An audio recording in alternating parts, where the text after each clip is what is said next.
Hello everyone, I am Jerome Cleofas from the Behavioral Sciences Department of De La Salle University, and I'm going to be presenting to you my paper entitled Ang Nasaksihan ng Masinag na Tabing, an Autoethnography of an Online Educator in a COVID-19 Era.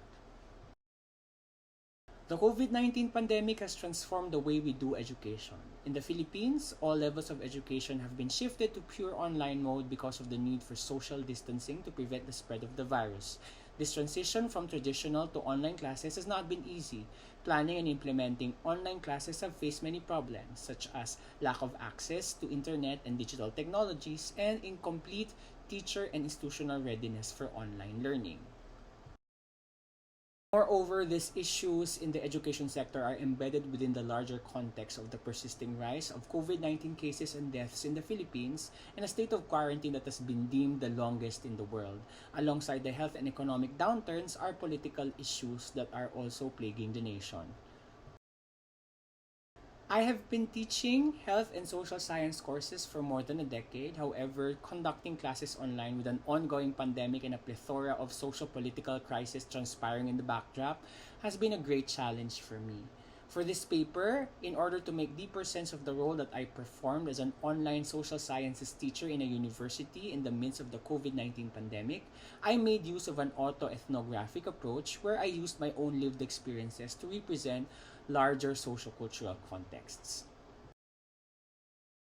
So, as I explained, the research design that I use for this project is autoethnography, and it makes use of the life story of the author, me, and integrates it with ethnography. Through this design, I was able to use my experiences, thoughts, emotions, and link them with larger sociocultural contexts. Through autoethnography, I attempt to represent a specific cultural identity as college educator teaching online and navigating the context of distance education in the time of COVID-19 pandemic in the Philippines. More specifically, this autoethnography is both evocative and performative. Evocative autoethnography aims to describe and represent the author's personal experiences with the intent to stir emotion of the reader, while performative autoethnography aims to enact the identity through performance either by text or play. In this paper, I chose poetry as my medium to take advantage of the potentials of performative autoethnography.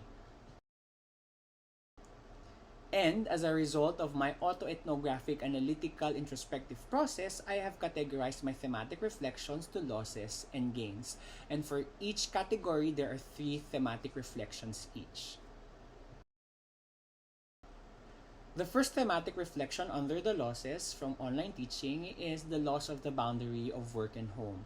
Like many forms of employment, teaching has also shifted to work from home during the pandemic. Because of the need for quarantine, I have to transform my current one-bedroom condo unit to a workplace. The space where I usually rest and relax in private can now be seen in glimpses by my students and co-workers that I have video conferences with. During work time, I would be interrupted by personal and home-related concerns, and after work, my personal time would be interrupted by emails and calls from students and colleagues. Even weekends, I also still work. And some of my students also share that even being in bed is stressful for them because they have to attend classes and do their work in their bedrooms because everybody else in the house have school or work to do. The next thematic reflection under losses is the loss of a general sense of well-being. Despite being restricted to move about, I have an overwhelming sense of tiredness. Because of the overlapping of home and work responsibilities in time and space, I would often feel restless. I used to have regular physical activities, but now I just remain sedentary. I gained weight because I didn't have so many healthy choices for food. My migraine, sleeplessness, and pain disorders also have returned. Aside from my declining physical health, I also feel that my mental status have been altered as well. I would easily get moody, sad, and anxious. And even my students, when I do my temperature check with them in the beginning of our classes, they would also report a declining psychological well-being. And the third reflection under losses is the loss of a clear perspective of the future. I am in a country that is still struggling with COVID-19. The cases and deaths are rising still, and as a health social scientist, I am aware of the social-cultural determinants of health and disease, and I can tell that the current management of the pandemic in our country is still far from successful. When I log into social media, I am bombarded with bad news about my country and elsewhere, the effects of the COVID-19 pandemic, and the persisting social injustices in the world. I think that it's almost every day that somebody dies because of COVID or other things in social media. And even my students express their frustration and lack of optimism about the supposed outcome of COVID-19 in our country. However, not all of the reflections are negative. I also had positive insights about my experiences, and I grouped them under my gains from online teaching. And the first thematic reflection is gaining new educational competencies. In attempting to adapt to the sudden shift of delivery of education, there are many things that I had to learn, unlearn, and relearn. As a millennial, I feel like I am tech savvy enough to navigate the technological requisites of conducting full online class, familiarizing myself with the features of our online learning management system and the planning of a structured educational experiences while taking into consideration the volatile situation that we have has taught me to be patient, inquisitive, and creative. In my small space at home, I had to be teacher, IT manager, designer, videographer, and counselor rolled into one. And even my students also report that they have gained extra competencies in the content and process of virtual learning. The second thematic reflection under gains is gaining eyes to navigate a society in quarantine. I wonder what the outside world looks like is a question that I have frequently asked myself while being quarantined for a year. Aside from images in social media, I have no other means to see beyond the limited space that I am allowed to explore. Luckily, I have my students with me, and when they do their assignments with me and they describe their own communities, I seem to gain extra eyes to be able to navigate the other spaces that I used to explore but I couldn't because it's now quarantine. And because my subject is social sciences, these eyes are not just, any eyes, but they are critical eyes that look into why the society is playing out this way. The third and the last thematic reflection on their gains is gaining more hope for the youth. Despite the crisis we are experiencing at present and the gloomy outlook of the future, my optimism has not yet been completely dampened. While I sense a large deal of frustration among my students in class discussions, they would also still propose solutions on how our current problems could be addressed. They're still able to come up with insightful and creative outputs, and they're still able to project and perform resilience.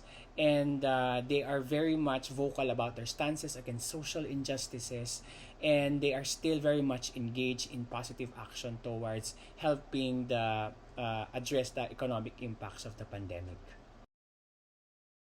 As a result of my reflections in this autoethnographic project, I was able to write a creative output to provide an evocative and performative presentation of my insights. This poem is entitled Ang Nasaksihan ng Masinag na Tabing, or The Things That the Radiant Screen Sees. As a teacher conducting online classes at home, I spent practically all of my time in front of a computer screen, and it made me think, if there's one witness to how my life was during quarantine, it would be my screen. Personifying my trusted gadget and then looking at myself through its eyes helped me see myself and my experiences better. And so, this is a 6-verse poem, and each thematic reflection is afforded its own verse. So, ito na, ang nasaksihan ng masinag na tabing. Lumiwanag ang masinag na tabing, natagpuan ang sarili sa parehong piitan, ang hindi matakasang tahanan, ang espasyong pinilit maging silid-aralan. Lumiwanag ang masinag na tabing, sawa na ang kamera sa naaaninag na larawan, pagod na mga ngiti, bagsak na katawan, naiwanang nakabukas nang ito ay makatulugan.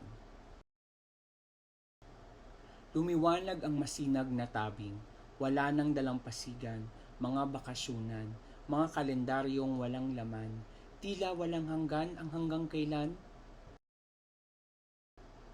Ngunit masinag pa rin ang liwanag ng tabing, isang elektronikong puno ng kaalaman, natatanging armas habang wala pang kinabukasan, may kaakibat na hirap pero nakakasanayan. Masinag pa rin ang liwanag ng tabing, ito ang matalik na kaibigan upang makasama ang mga kaibigan at makita ang mundong taglay ng ibang piitan. At hanggat masinag ang liwanag ng tabing, bagamat ang panahon at mundo'y nasa dilim, magpapatuloy ang mga nabiting hangarin dahil mas maliwanag pa rin ang taong nasa harap ng tabing. Ito po ulit si Jerome at marami pong salamat sa inyong pakikinig.